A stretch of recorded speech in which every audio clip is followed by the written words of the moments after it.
Muy buenos días, mis amados, bendiciones, bienvenidos, bienvenidas, mis amados, gloria a Dios, que el Eterno les guarde, que el Eterno les bendiga, amados hermanos, gracias de verdad por este tiempo.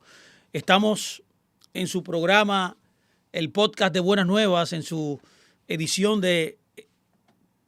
llamada Tiempos de Fe, donde nosotros, cada miércoles, mis amados, estamos dispuestos a poder compartir con ustedes la palabra de Dios, este podcast, este conversatorio de principios eternos que nos ayudarán, mis amados, a desarrollar una vida totalmente poderosa, por así decirlo, tener una vida bendecida, una vida totalmente basada en la intención original del Creador. Es lo que queremos, es poder crear fe, es poder tener, usted pueda tener una herramienta, un recurso para vivir de manera poderosa, de manera productiva en el reino de Dios. Estamos en una serie maravillosa. Estamos en una serie que le hemos llamado Reposicionándose en el tercer día. Y este tema ha sido de verdad revelador en mi vida. Es por eso que quise compartir y conversar este tema, donde hay varios principios importantes que hemos charlado ya. Le invito a que vaya a nuestro canal para que vea las primeras partes y pueda tomar nota de lo que Dios demanda para usted pueda reposicionarse en este tercer día que casi nos encontramos, un tiempo profético, una antesala a la venida del Señor. Así que vamos a comenzar inmediatamente este conversatorio, este podcast, hablando acerca de reposicionándose en el tercer día. Y nos quedamos y estamos hablando de principios importantes que te reposicionan para recibir la revelación profunda de Dios. Eso puede tomarse de varias maneras, en tu vida cotidiana, en tu vida congregacional, puede tomarte en tu familia, en tus negocios, puede tomarte también literalmente cuando Él vuelva. Así que, mis amados, ¿cómo estás tú posicionado en Dios? Dios nos llama a posicionarnos. Es más, yo puedo declarar aquí que la fe verdadera es una posición, es un posicionamiento. Lo dice claramente 1 de Timoteo 5:17, que dice: porque si alguno está en Cristo, nueva criatura es. Escúchelo muy bien. Porque si alguno está en Cristo, o sea, ¿cuál es la posición de un creyente?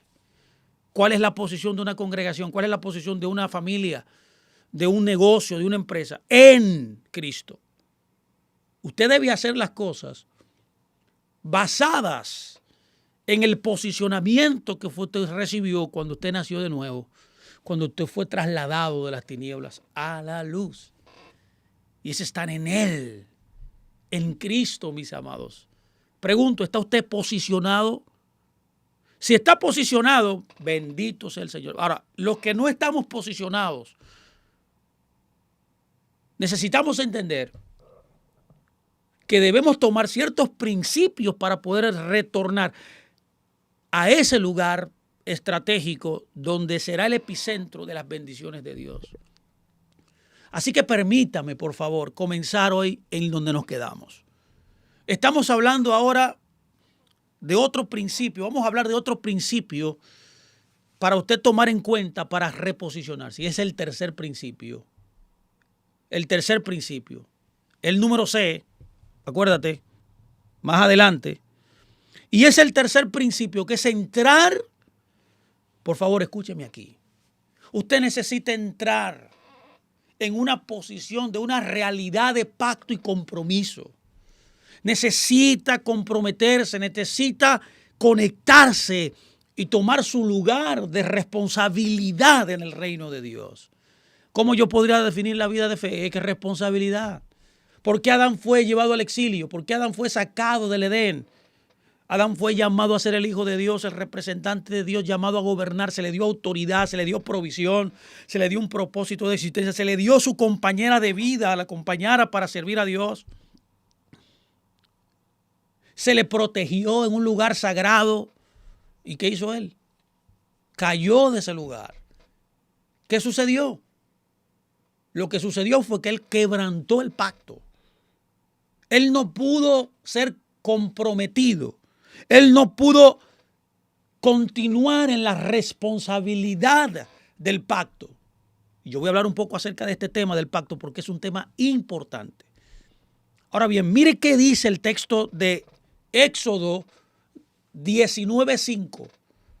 Ahí nos dice, guarden mi pacto. Dios está demandando que para poder reposicionarnos, posicionarnos en Él, mis amados, y recibir su revelación, recibir lo que Él va a traer desde los lugares celestiales. Mi amado, usted necesita guardar su pacto. ¿Sí o no, Juan? Juan, tú que estás conmigo. ¿Sí o no? Hay que guardar el pacto. Cuando usted guarda el pacto es un seguro de vida de las bendiciones de Dios. Es interesante notar que la palabra guardar es la palabra hebrea shamar, que significa lo siguiente. Es la cuidadosa atención, las cuales fueron pagadas a las obligaciones de un pacto y calidad de las leyes de la alianza. En otras palabras, cuando usted entra en un convenio con Dios y vive ese lugar que usted está, que ha decidido estar voluntariamente, usted está comprometido. Usted está cuidadosamente prestando atención a esas obligaciones que usted tiene dentro del reino. Un pacto tiene que ver principalmente con las obligaciones que yo debo tomar. Un pacto necesita ser entendido como el deber que debo hacer. Un pacto es un compromiso solemne de tomar ciertas obligaciones, obligarme, empujarme a mí mismo voluntariamente a asumir un compromiso solemne en ese convenio que yo he concertado con mi Creador. En otras palabras, Dios amplifica su compromiso para mover al hombre a los propósitos del pacto. En otras palabras, no hay una manera más adecuada de recibir todo el plan de Dios, las bendiciones de Dios, todo lo que Dios ha determinado, si yo no asumo mis obligaciones, si yo no asumo mis responsabilidades. El pacto, en otras palabras, nos mueve hacia arriba en los propósitos de Dios. Asumimos una función, asumimos un papel, nos consagramos a un ideal eterno, divino. Nos convertimos en socios de Dios en la creación. Pacto es la palabra hebrea también, berit o brit, que literalmente significa un acuerdo mutuo entre dos o más personas que envuelve responsabilidades y beneficios compartidos. Note bien aquí la ecuación. Lo primero es las responsabilidades. Y lo segundo es los beneficios. Tú ves, completamente pacto no necesariamente significa que cuando yo puedo obligarme voluntariamente a asumir el compromiso, las responsabilidades, indefectiblemente voy a recibir lo que se me prometió, que son los beneficios, que son compartidos con el Creador. Pero esto es proporcionalmente según las provisiones que hayan sido establecidas. Todo lo que Dios ha dicho que vamos a recibir luego de que yo cumpla mi responsabilidad, en otras palabras, la recibiré. No es al revés, mis amados. Muchos de nosotros estamos buscando los beneficios, las bendiciones. No es casualidad que la Biblia dice, busquen primeramente el reino de Dios y de su justicia y todo será añadido. Es la misma cláusula aquí. ¿Por qué yo puedo recibir lo que es añadido? Cuando yo busco primeramente el reino. ¿Qué es eso? Mis responsabilidades de que del pacto que yo concerté, que se selló con el Creador. Cuando yo puedo cumplir mis responsabilidades, mis obligaciones, inmediatamente eso tiene un carácter obligatorio de que Dios tiene que darme lo que Él ha dicho que me va a entregar, lo que Él me ha dicho que me voy a recibir en ese pacto. Ya que cuando juré y se selló el pacto, lo que se estableció es la disposición de lo que yo voy a recibir. Eso es un pacto. Desde ese momento de la firma, del juramento solemne, de concluir y sellar el convenio, el pacto o los que participan en el mismo se consideran responsables del pacto. Es por eso que yo digo que si yo puedo definir la Biblia es la responsabilidad. ¿Cuál es la esencia de la vida? La responsabilidad. ¿Qué separa a un niño de un adulto? La responsabilidad. Es alguien que sabe, que entiende, que se mueve, que camina basado en una responsabilidad. Es el entendimiento y la aceptación voluntaria, feliz, agradable de las obligaciones del mismo. Es importante entonces que notemos que cada pacto en las Escrituras tiene 5 partes. Y esto ya es algo técnico. Me gustaría que usted pudiera ver esto. Un pacto comprende de 5 partes. Esto la gente no le gusta oírlo, porque todo lo que sea obligatorio o lo que envuelva obligaciones, a la gente como que no le llama la atención. No, la gente quiere sus derechos, la gente está llamando a que le cumplan sus derechos, a que ellos son muy importantes, que necesitan ser honrados y necesitan ser bendecidos y todo lo demás, lo que usted sabe. Quizás no ha pasado a todos nosotros nos ha pasado esto también. Yo debo ser sincero aquí, todos nosotros, por alguna u otra manera, hemos pensado de esa manera sin recibir nada a cambio. Mi amado, esto es un pacto. La revelación de la Biblia es un pacto. Desde que Adán fue creado hasta que Yeshua, Jesucristo, vino con el pacto, el nuevo pacto.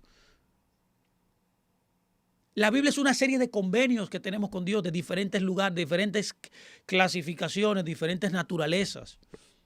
Por ejemplo, el primer pacto que se hizo con Adán fue un pacto a las obras. Adán tenía que cumplir ciertas obras que ya usted sabe no hizo. ¿Qué hace Dios? Hace un pacto con él mismo de redimir a la humanidad. Pero para poder hacerlo, hace un pacto también con Abraham.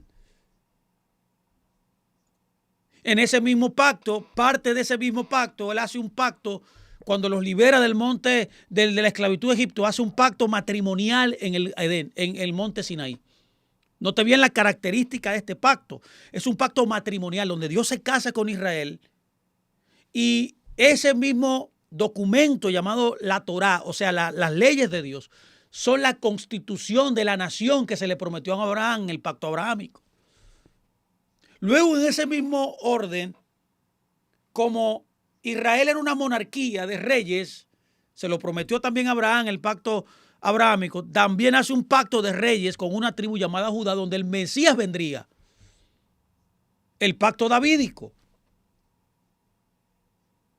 Y cuando el pueblo entonces, luego de Dios hacer el pacto en el monte Sinai, ellos antes de consumar el matrimonio, la Biblia dice que ellos levantan y hacen un ídolo, donde ellos iban a consumar ya eternamente el matrimonio con el Creador, que se concertó, que se separó en el jardín, en el monte Sinaí. Cuando nosotros estudiamos un matrimonio en la Biblia, sabemos que un matrimonio en la Biblia tiene 2 partes. Qué interesante que la palabra matrimonio es kiddushin, es apartarse, significa santidad literalmente, pero tiene 2 partes. Uno es el desposario, que cuando alguien ya se compromete, el desposario, con alguien a casarse, ya literalmente, legalmente son marido y mujer. Y luego viene la otra parte, que es la consumación del matrimonio, donde hay un banquete y donde se sella con una relación genital. Notamos ahí que cuando ellos hacen el becerro de oro, todavía eso no se había consumado. Estaban, en otras palabras, en la primera parte del matrimonio. ¿Qué pasa? Dios lo que hace es, cuando usted nota, es que Dios no completa el matrimonio, sino que promete que en el futuro vendría un nuevo pacto, dando cumplimiento también a una parte del pacto abrahámico, donde el Mesías era el participante más importante. Es por esa razón que años después Dios envía a Jesucristo a morir para que esa novia no muriera, lo preserva hasta que él llegara, y vemos cómo Yeshua se aparta nuevamente con ellos, y cuando él vuelva consumará el matrimonio. Esta es la revelación de la Escritura, es el pacto, ya que también, al igual que el pacto en el monte Sinaí, el nuevo pacto es un pacto matrimonial. Entonces, todos los pactos están unidos entre sí. O sea, en otras palabras, ningún pacto abole a otro, saca a otro de contexto, saca a otro de lugar, porque cada uno tiene una naturaleza y una función dentro del plan de Dios. Cuando estudiamos los convenios, notamos, volviendo aquí, que los pactos tienen 5 partes. Todos los pactos en la Biblia tienen 5. Lo primero es saber que un pacto tiene un preámbulo. Se llama también trascendencia, le podemos llamar trascendencia. ¿Qué es la trascendencia? ¿Qué es el preámbulo? Es que el preámbulo, la trascendencia, identifica el señorío del gran rey, destacando su grandeza y dominio y eminencia. Dios establece quién es el dador del pacto, el que promulga el pacto, el que trae el pacto, y Él quiere diferenciarse de quien Él concerta el convenio. Ahí viene la segunda parte, que es el prólogo histórico, que es el recuento de la relación anterior del gran rey con su siervo. Ahí viene lo que se conoce también, se le conoce al prólogo histórico como también se le llama la representación. No es casualidad que cuando Dios hace a Adán, lo hace a su imagen, que literalmente significa representación, lo que nos da la idea de que desde el principio hay un pacto. Un representante es ese siervo que entra en el pacto con el benefactor, con el Señor, el gran rey. Lo tercero de un pacto es las estipulaciones éticas. Un pacto es ético en su naturaleza. Es por eso que Dios espera que usted pueda vivir basado en las obligaciones del pacto. La ética representa mi responsabilidad, mi compromiso. Es por eso que aquí se enumeran las obligaciones del siervo hacia el gran rey. Y esto es lo que garantiza que la relación de pacto pueda mantenerse firme y estable para usted poder recibir todos los beneficios de ese gran rey. Lo cuarto es la sanción. Las sanciones pueden ser positivas o negativas. Se definen como una serie de bendiciones y una serie de maldiciones si usted falla. Si lo hago bien y cumplo mis obligaciones, recibiré bendición. Pero si yo no cumplo con las obligaciones que fui llamado, mi amado y mi amada, no podré recibir lo que se me promete en el convenio. No se me permite recibir, mis amados, las bendiciones. Mis obligaciones determinan cómo yo recibo lo que el rey me quiere dar. Lo contrario es las maldiciones. Es alguien que no obedece, que no cumple las obligaciones que él mismo se comprometió a cumplir al rey, en el cual entra en el convenio. Y lo último de un pacto es las disposiciones de sucesión. Se le llama también continuidad. De ahí viene la herencia, y de ahí vienen los hijos también. Entonces, ¿cómo todo se conecta? Cuando usted lo ve en todos los convenios, hay esta dinámica de un preámbulo, una trascendencia, alguien que trae el pacto, un representante, las estipulaciones éticas, las sanciones y la continuidad. ¿Qué es la continuidad? La continuidad, uno más para atrás, por favor, son los arreglos y disposiciones para la continuidad de la relación. Esa relación de pacto sobre las generaciones futuras. O sea, Dios siempre pensó que cuando concertó el pacto con Adán, Él no solamente iba a hacer el pacto con Adán, Él iba a hacer el pacto también con sus generaciones. Y esta es la dinámica de un pacto. Es un compromiso solemne que me ata, que me obliga voluntariamente a servir a un gran rey, a llevar a cabo el plan del rey, a llevar a cabo todo lo que se estableció en ese convenio. Entonces, cuando yo lo cumplo, recibo las bendiciones. Y eso traspasará mis generaciones, hasta que el plan de Dios pueda consumarse. Esto es lo tercero. Lo cuarto que usted necesita, cuarto principio para poder reposicionarse en Dios. Por favor, escúcheme, usted lo necesita saber. Lo necesita saber, no solamente elevarse, no solamente cumplir, obedecer la palabra de Dios, no solamente tener un compromiso de pacto solemne, no solo vivir una vida comprometida, enyugada en un convenio con Dios, sino que usted necesita también renovar día a día la intimidad divina con Dios como un punto focal de la estación en la cual nos encontramos, el tiempo profético en la cual tú y yo nos encontramos en un tiempo muy importante.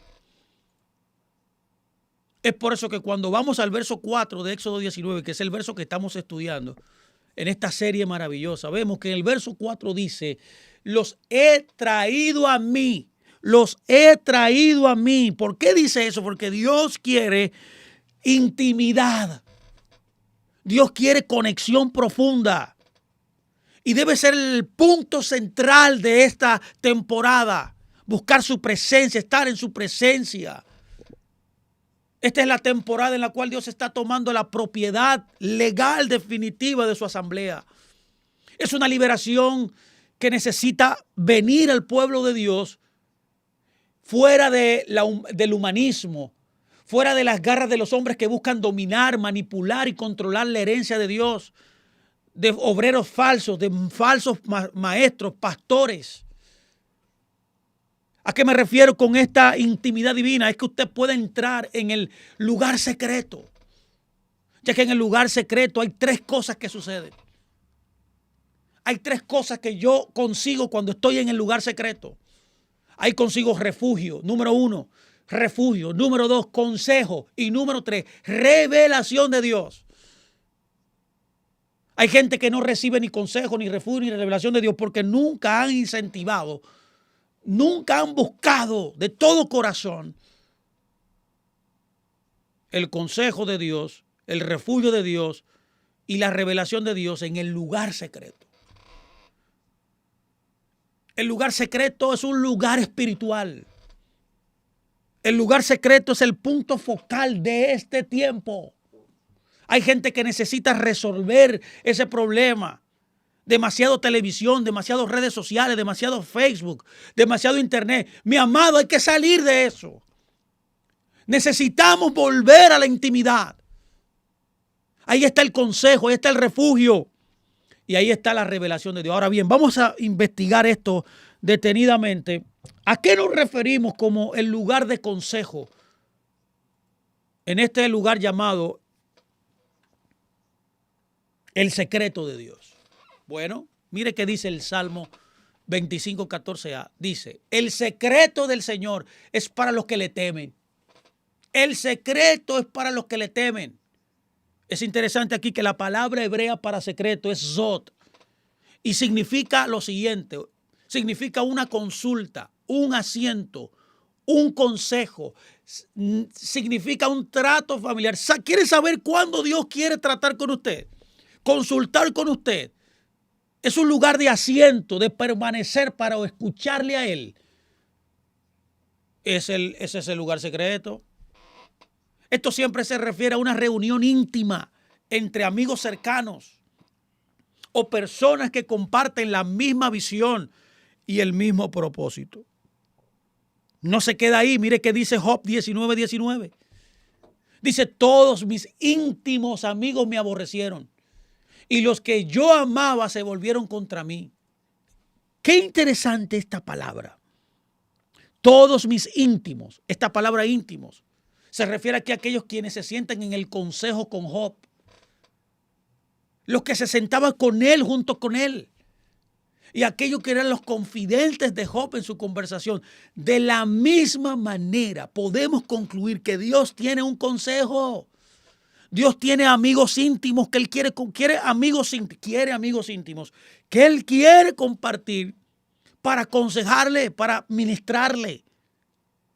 Dios tiene un lugar íntimo, mi amado, para ti. Un lugar íntimo en torno a aquellos que han anhelado más la vida donde disfruten de los beneficios de Él. Hay que entrar en ese lugar. Hay que perseguir ese lugar de consejo. Hay que entrar en el secreto. Hay que edificar ese asiento. Hay que buscar esa consulta. Deja de consultar cualquier cosa por ahí. Consulta a Dios. Búscale a Él. Ahí Dios quiere tratar contigo, revelarse a ti. Note bien más lo que dice otra escritura hablando del lugar de consejo. El libro de Job 15:8. El libro de Job 15:8 dice, ¿oíste tú el secreto de Dios? ¿Oíste tú el secreto de Dios y está limitada a ti la sabiduría? Escuche bien la pregunta que hace Job. ¿Oíste tú? ¿A qué se refiere?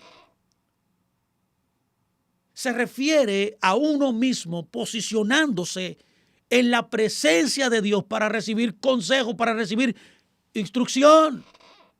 También se refiere al examinar los méritos de un caso y rendir una decisión justa. Significa también oír. Significa también escuchar detenidamente las conversaciones de la divinidad. Hay que entender que debemos posicionarnos en nuestro hombre interior, en la realidad del cielo, en la realidad del trono. Debemos ascender para posicionarnos ahí, para recibir luz desde el trono.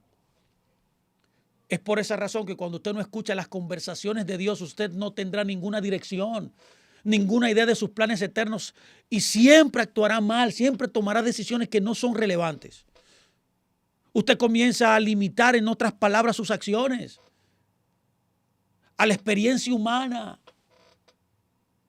no a la manera de Dios, que es simplemente celestial.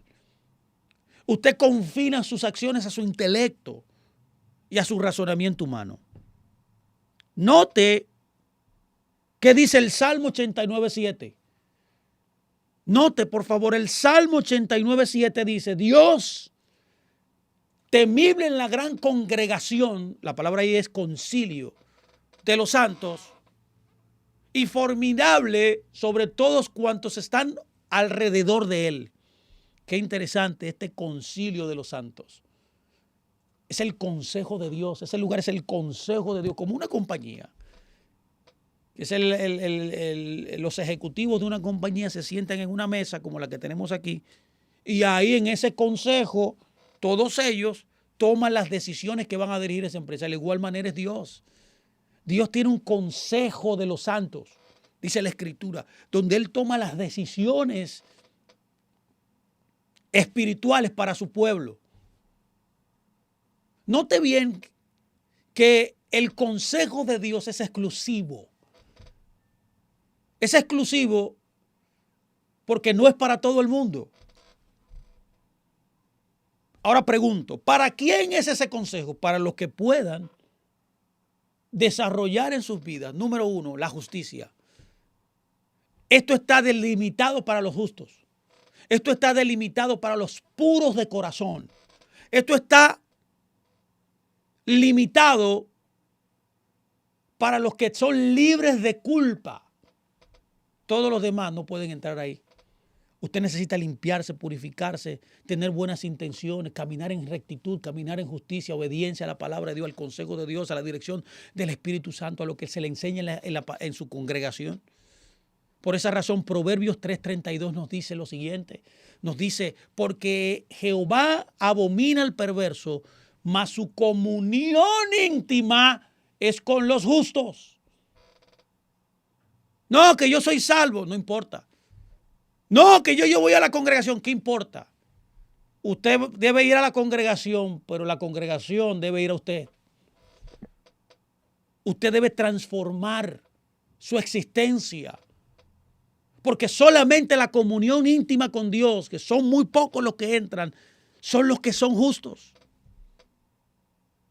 Ahora pregúnteme qué significa recto. ¿Qué es un recto? ¿Qué es un justo? Bueno, un justo es alguien que tiene rectitud interior, integridad. Es alguien que es conforme al carácter de Dios y sus formas. Es el que vive como Él. Es el que habla como Él. Es el que piensa como Él. Eso se construye, eso se va desarrollando en la vida. Se va ganando. Ahora bien, para aquellos que están llamados al oficio profético, este tema es importante. Y ahí podemos notar que una de las marcas de un verdadero profeta es que él o ella es parte del consejo de Dios. Son personas que entran en ese lugar. Bueno, es demandado por el profeta entrar en ese compromiso total. Es por eso que yo no creo que todo el que habla y dice que profetiza de parte de Dios. Es por esa razón que solamente Dios va a usar de manera poderosa a aquellos que entran en ese lugar. Por esa razón, antes de usted decir algo, Dios quiere que sus profetas primero amen ese lugar íntimo, esas cortes celestiales. Amen el consejo íntimo que existe alrededor de su trono, de ese lugar secreto. Un verdadero profeta se encuentra en el concilio con Dios e informa a la tierra. No me cree, mi amado, escuche lo que dice Amós. Amós 3:7 dice, porque no hará nada el Señor sin que se lo revele, sin revele su secreto a sus siervos los profetas. ¿Sabe que los secretos son la clave de un verdadero profeta? Dios le enseña secretos que nadie sabe. Y Dios utiliza ese vaso puro, recto, santo, apartado del mal, que está en la intimidad, que está en el consejo, para marcar la tierra.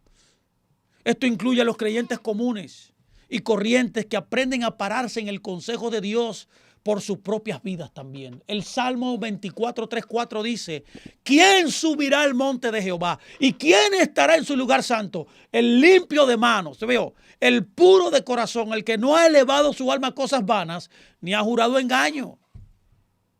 No me diga usted que usted vive una vida totalmente distorsionada, fuera de la voluntad de Dios. ¿Usted cree que va a recibir el consejo de Dios, o que Dios le va a revelar y lo va a usar? Esto es lo primero. Lo segundo es que el lugar secreto es un lugar de refugio. Es un lugar donde yo me oculto. El Salmo 91:1 nos da ese principio. La Biblia dice ahí, el que habita bajo el abrigo del Altísimo morará bajo la sombra del Omnipotente. La palabra habitar aquí se refiere a contraer un matrimonio. Es convertirse en una sola carne con Él. Por esa razón, el que se une al Señor es uno con Él en el Espíritu. Esto también se refiere a establecer residencia en un lugar. Esto se refiere a permanecer de una manera prolongada en un lugar y con Él. Qué interesante que el abrigo o el lugar secreto es lo mismo. Es la representación de un talit, un manto de oración, que representa estar en el consejo de Dios, que representa escuchar sus planes estratégicos para la tierra, que Él estableció antes de la creación del mundo. Usted entra en una dimensión celestial, entra en un nivel más allá de lo normal. Cuando hacemos de Dios nuestro refugio, cuando hacemos de Dios nuestro Altísimo, Él será para nosotros el Shaddai, el Todopoderoso. Interesante esta palabra en el hebreo. El Shaddai literalmente significa, que se ha traducido como Todopoderoso, pero significa literalmente pechos fuertes. Ya que la idea aquí es que Él provee, que Él es el suplidor, que Él es nuestro escudo, que Él es nuestra fortaleza, que Él es nuestra defensa. Todo lo de nosotros, o todos nosotros, queremos conocerle a Él como el proveedor, como el suplidor, como el protector, ¿sí o no? Como el defensor. ¿Sí o no, mi amado? Usted no lo quiere conocer así, yo lo quiero conocer así. Pero para que Él pueda convertirse en mi proveedor, en mi suplidor, en mi protector y en mi defensa, tenemos que aprender a cómo anidar o cómo anidarnos en el abrigo del Altísimo, que es el lugar secreto de Él. Mientras más se le conoce como el Altísimo, más se le verá como el Todopoderoso. La palabra Altísimo es interesante. La palabra Altísimo es la palabra hebrea El Elión. Y se refiere a Dios como el creador de los cielos y la tierra. Elión significa Dios de omnipotencia. Representa la naturaleza todopoderosa. Representa la universalidad, la omnipresencia, la constancia. Representa la naturaleza incambiable, la naturaleza inmutable de nuestro Dios. Esta palabra Elión es usada para describir a Dios, para describir dentro de sus atributos la exaltación, la supremacía y la inmensa majestad de la divinidad. Por favor, escuche lo que dice lo que dice el libro de Génesis 14, 17, 23. La Biblia dice cuando volvía de la derrota de Kedorlaomer, de los reyes con el que estaba Kedorlaomer, salió el rey de Sodoma a recibirlo en el valle de Sabé, que es el valle del rey. Entonces Melquisedec, rey de Salem y sacerdote del Dios Altísimo, sacó pan y vino y le bendijo, diciendo: bendito sea Abraham del Dios Altísimo, creador del cielo y la tierra, y bendito sea el Dios Altísimo que entregó tus enemigos en tus manos y le dio a Abraham los diezmos de todo. Entonces el rey de Sodoma dijo a Abraham: dame las personas y toma para ti los bienes. Y respondió Abraham al rey de Sodoma: he alzado mi mano a Jehová, Dios Altísimo, creador del cielo y de la tierra, que desde un hilo hasta la correa del calzado, nada tomaré de todo lo que es tuyo, para que no digas: yo enriquecí a Abraham. ¿Qué habla este verso? Bueno, este verso habla varias cosas importantes. Número uno, aquí habla acerca de nosotros, de estar en los lomos de Abraham en el momento que fue bendecido. Es por esa razón que cuando leemos este verso entendemos que al estar nosotros en los lomos de Abraham, también juntamente con Abraham fuimos bendecidos. Aquí habla también acerca del lugar desde el que Abraham saca su recurso. Nuestro recurso viene del Altísimo, de esa revelación de ese nombre. Número 3, aquí habla también que el Altísimo está conectado. Uno más para abajo, uno más. Está conectado a cuando Dios nos libra de nuestros enemigos. Por eso que yo propongo hoy que hay que conocerlo como el Altísimo. Esta es la revelación aquí del Altísimo. Es el que te bendice. Es el que, esa es la revelación del Creador, donde tus recursos vienen. Tu fuente es el Altísimo. Es el lugar donde te libra de tus enemigos. Por eso hay que conocerle a Él como el Altísimo.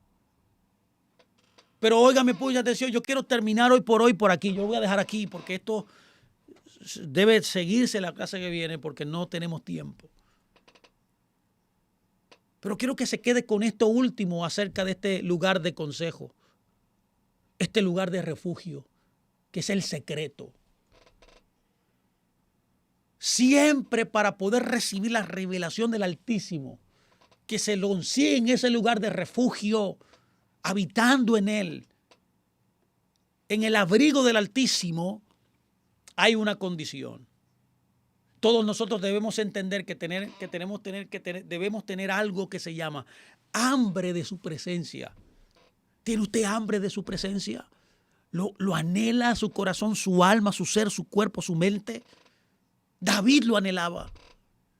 David nos dijo en el Salmo 42, por favor escuche, 1:3. Como el ciervo brama, o sea, jadea, desea ardientemente por las corrientes de agua, así clama por ti, oh alma mía. O sea, mente, mis emociones, mi razón, mi intelecto, todo mi ser, mira, todo mi ser clama por ti. Él dijo, mi alma tiene sed de ti, del Dios vivo. Dijo, ¿cuándo vendré y me presentaré delante de Dios? Y dice, fueron mis lágrimas, mi pan de día y de noche, mientras me dicen todos los días, ¿dónde está tu Dios? Me acuerdo de estas cosas y derramo mi alma. O sea, el alma debe ser vaciada. En otras palabras, David derramó su alma total en la presencia de Dios. Esa alma dentro de mí dice, y un abismo llama a otro a la voz de sus cascadas.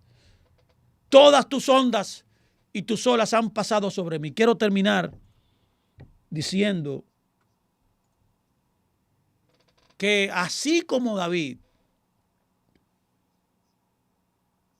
busca, así como David anhela y tiene sed con intensidad, con urgencia, con anhelo profundo de tener lo que les perdió, lo que él perdió, para ser restaurado a él. Eso es lo que necesitamos, mi amado. Hambre de estar ahí, buscarle a Él, de estar en su presencia y poder derramarnos totalmente. Nuestro grito debe ser, trato de ser reemplazado o desplazado por ti, oh Dios. El objetivo de la búsqueda es contar con el yo, con el contigo, con el mí disuelto porque es Dios. En otras palabras, todo lo que hago en ese lugar es anhelándolo a Él, es queriéndolo a Él. Eso se consigue ahí en ese lugar de refugio. Es la revelación de El Shaddai. Yo quiero dejarlo aquí. El tiempo se me ha ido. Pero vamos a volver el próximo miércoles a continuar a retomar esto aquí. Necesitamos personas que entren en compromiso concreto. Necesitamos personas, mis amados, que amen su presencia. Necesitamos personas, mi amado, que se envuelvan literalmente, como dice, en una intimidad con Dios.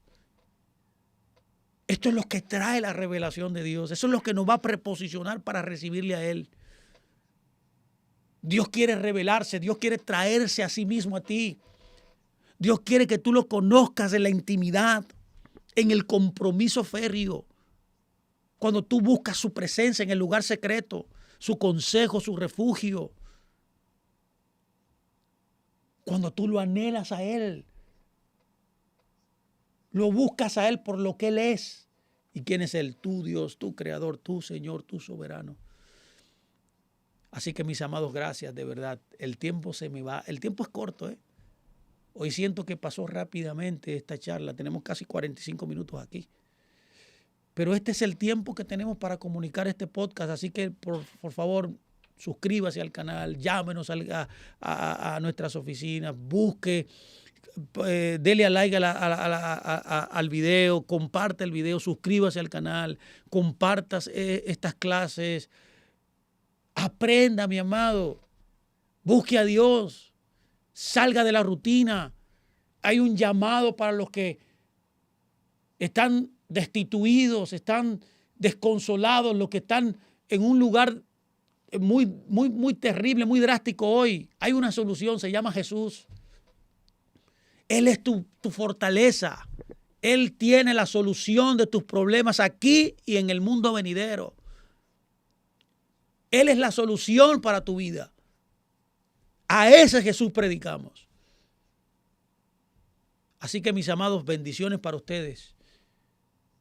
Les deseo lo mejor en esta semana, el resto de la semana, y que tengan un resto del día maravilloso. Así que nos despedimos. Gracias y paz a todos ustedes.